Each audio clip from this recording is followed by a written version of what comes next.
ära jumata. Need olevad tugevad, oma peale kogevad. Neil avaneb täiesti uus maailm, mille olemus on siiani ainult looduslikes unenägudes ainult, mis on hoopis teistsugune kui unistustes. See on otse kui hellede palavikuline õitsemine enne põletavat halla. Peale oras, millele iial väärtub hiljaks saada, on see ju aimas nende pakutavad teha paistlikud hävingut, mis muudavad meile öelda, meie kadeda pilguga tuleviku künniselt salgab pärast seda pidevat poolmüündi. See ei olnud selle esimene ja viimastest armastustest. Sõjaraudselt käed rõivad teineteisest lahku.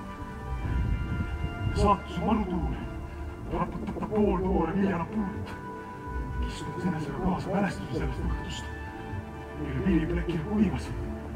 Väljas loomadest ja hobustest porisest raamist õuel lõpuks paaret üks rumisel viinuga põlida.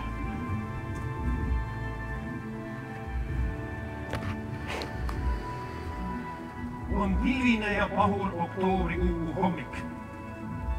Varsamets kerkib udust tumeda pahaendelise müürina. Kuuskede sekka ära eksinud kaskedel ja haavadel lipendab veel värvi kollaseid lehti. Ainult üksik traktor lõhestab oma jõulise mürinaga